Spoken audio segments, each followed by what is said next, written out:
আকাশবাণী কলকাতা স্থানীয় সংবাদ পড়ছি সুদীপ বসু। প্রথমে বিশেষ বিশেষ খবর।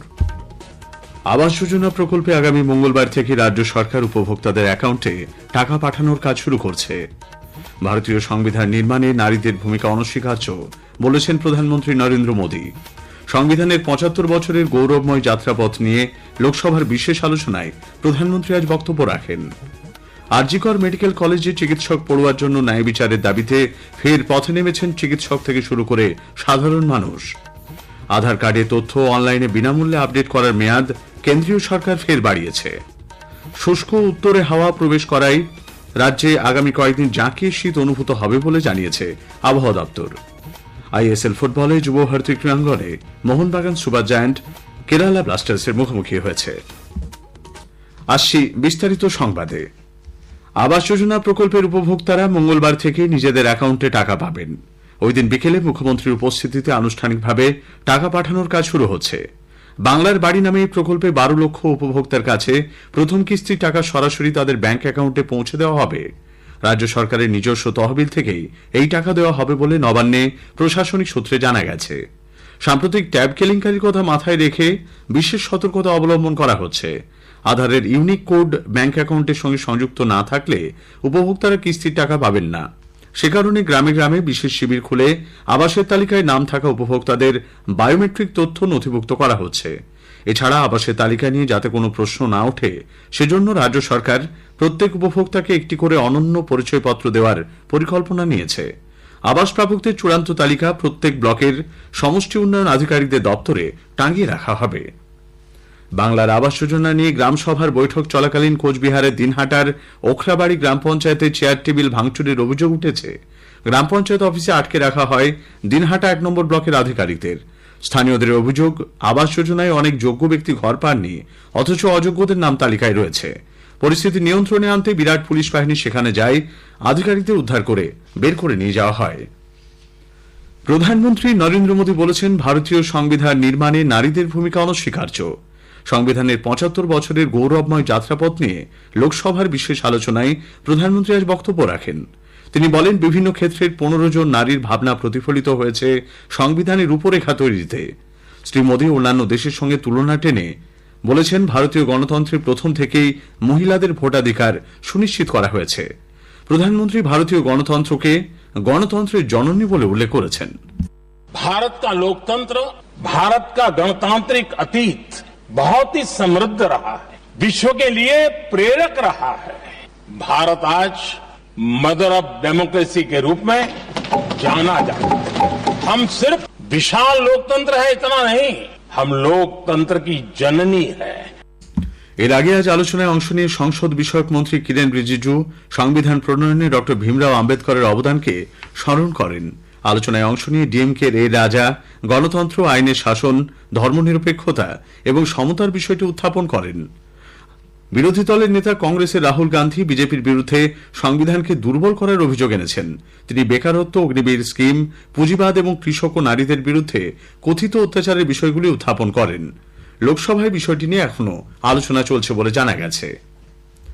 আর.জি. কর মেডিকেল কলেজে চিকিৎসক পড়ুয়া ধর্ষণ ও খুনের ঘটনায় হাসপাতালের প্রাক্তন অধ্যক্ষ সন্দীপ ঘোষ এবং টালা থানার ওসি অভিজিৎ মণ্ডলের জামিনের প্রতিবাদে শহরের বিভিন্ন এলাকায় ফের পথ নেমেছেন প্রতিবাদী মানুষ ও চিকিৎসকরা।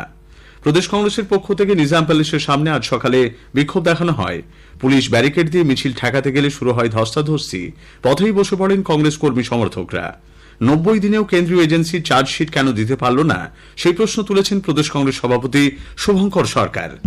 Setting central government and state government है सेटिंग फुल्ली नेक्सास ये जो भाजपा तार माने बीजेपी एवं तृणमूलेर जे लड़ाई देखें এটা নাটক, এটা ফুললি ড্রামা। বিচারের নামে প্রহসনের অভিযোগ তুলে বাম ছাত্র সংগঠন এসএফআই আজ কলেজ স্ট্রিটে বিক্ষোভ কর্মসূচির আয়োজন করে। প্রয়োজনে বিচারের দাবিতে রাজপথ স্তব্ধ করে দেওয়ারও হুঁশিয়ারি দেওয়া হয় এসএফআই এর পক্ষ থেকে।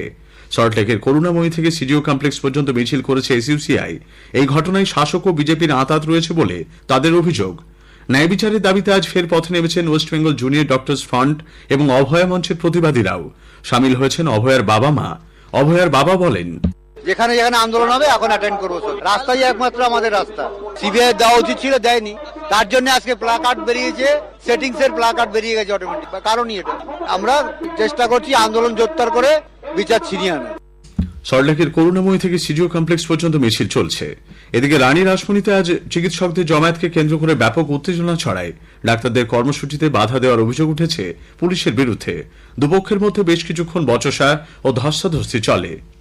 আরজিকরের ঘটনার তদন্তভার রাজ্য সরকারের সিটের হাতেই ফিরিয়ে দেওয়ার পক্ষে সওয়াল করেছেন রাজ্যের পুর নগর উন্নয়ন মন্ত্রী ফিরহাদ হাকিম। আজ সাংবাদিকদের কাছে তিনি বলেন, আরজিকরের ঘটনাকে রাজনৈতিক রং দেওয়ার চেষ্টা করা হয়েছে। আমার মনে হয় যে সেই পরিবারকে এবং যারা গেছিলেন কোর্টে তাদের বলা উচিত যে এটা রাজ্য ইনভেস্টিগেশনের এজেন্সি, সেটা সিআইডি হতে পারে বা ডিডি হতে পারে, যে যেটা সিট গঠন করে যে তার হাতে এটা ফিরিয়ে দেওয়া।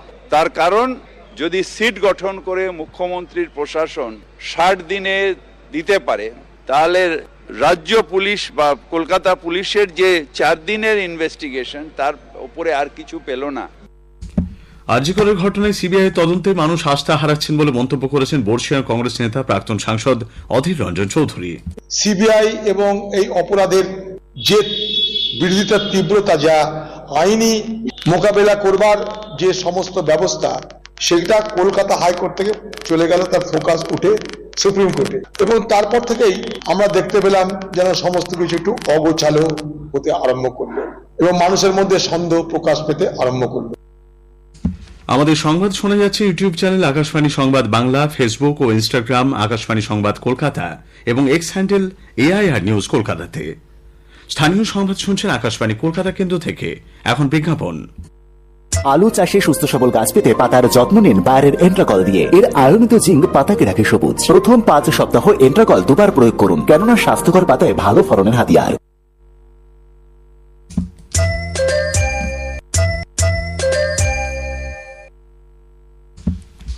ফিরে আসছি স্থানীয় সংবাদে। আধার কার্ডের তথ্য অনলাইনে বিনামূল্যে আপডেট করার মেয়াদ ফের বাড়িয়েছে কেন্দ্রীয় সরকার। আজ সামাজিক মাধ্যমে এই সংক্রান্ত বিজ্ঞপ্তি জারি করেছে আধার নিয়ন্ত্রক সংস্থা UIDAI। নির্দেশিকা অনুযায়ী 2025-এর 14 জুন পর্যন্ত এই সুবিধা মিলবে। টালিগঞ্জের গ্রাহামস রোডে ভ্যাট থেকে মহিলার কাটা মাথা উদ্ধারের ঘটনায় পুলিশ আতিকুর রহমান নামে এক ব্যক্তিকে গ্রেপ্তার করেছে। সম্পর্কে সে নিহত খাতিজা বিবির জামাইবাবু। তাদের মধ্যে প্রেমের সম্পর্ক ছিল বলে অভিযোগ। আতিকুরকে জিজ্ঞাসাবাদ করে বাকি দেহাংশ রিজেন্ট পার্কের একটি বাড়ি থেকে উদ্ধার হয়েছে। পুলিশ ঘটনা তদন্ত করছে। উত্তর 24 পরগনার কেষ্টপুর রবীন্দ্রপল্লীতে বিউটি পার্লার কর্মী খুনের ঘটনায় পুলিশ তার ফেসবুকের বন্ধু কৌশিক সাহাকে গ্রেপ্তার করেছে। তাকে বারাসত আদালতে তোলা হলে 12 দিনের পুলিশ হেফাজত হয়। গতকাল অভিষিক্তা দে সাহা নামে ওই মহিলার স্বামী বাড়ি থেকে বেরিয়ে যাওয়ার পর কৌশিক সেখানে যায়। তুমুল বাকবিতণ্ডার মাঝেই গলায় ওড়না পেঁচিয়ে অভিষিক্তাকে খুন করা হয় বলে জানা গেছে। শুষ্ক উত্তরে হাওয়া অবাধে রাজ্যে প্রবেশ করায় চলতি সপ্তাহের প্রথম দিক থেকে ধাপে ধাপে রাজ্যে পারদ পতন অব্যাহত। দার্জিলিংয়ের তাপমাত্রা 4.4 ডিগ্রি সেলসিয়াস রেকর্ড করা হয়েছে। অন্যদিকে পশ্চিমের জেলাগুলিতেও তাপমাত্রা কমেছে অনেকটাই। পুরুলিয়ায় আজ তাপমাত্রা স্বাভাবিকের 5.1 ডিগ্রি কম 7.9 ডিগ্রি সেলসিয়াস রেকর্ড করা হয়। ঝাড়গ্রামে তাপমাত্রা ছিল 8.5 ডিগ্রি সেলসিয়াস।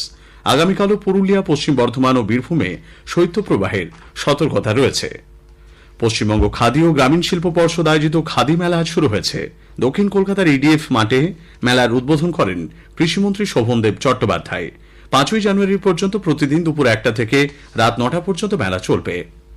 পাঁশকুড়া বনমালী কলেজে দ্বিতীয় সমাবর্তন উৎসবের সূচনা হয়েছে। কলেজের শহীদ মাতঙ্গিনী প্রাঙ্গণে প্রদীপ জ্বালিয়ে আনুষ্ঠানিক উদ্বোধন করেন বিদ্যাসাগর বিশ্ববিদ্যালয়ের উপাচার্য অধ্যাপক ডক্টর সুশান্ত কুমার চক্রবর্তী। প্রধান অতিথি হিসেবে উপস্থিত ছিলেন ইউজিসির পূর্বাঞ্চলীয় দপ্তরের প্রাক্তন সচিব অধ্যাপক ডক্টর রত্নাবলী বন্দ্যোপাধ্যায়। অনুষ্ঠান মঞ্চ থেকে 2023 শিক্ষাবর্ষে স্নাতক ও স্নাতকোত্তর স্তরের পড়ুয়াদের শংসাপত্র দেওয়া হয়।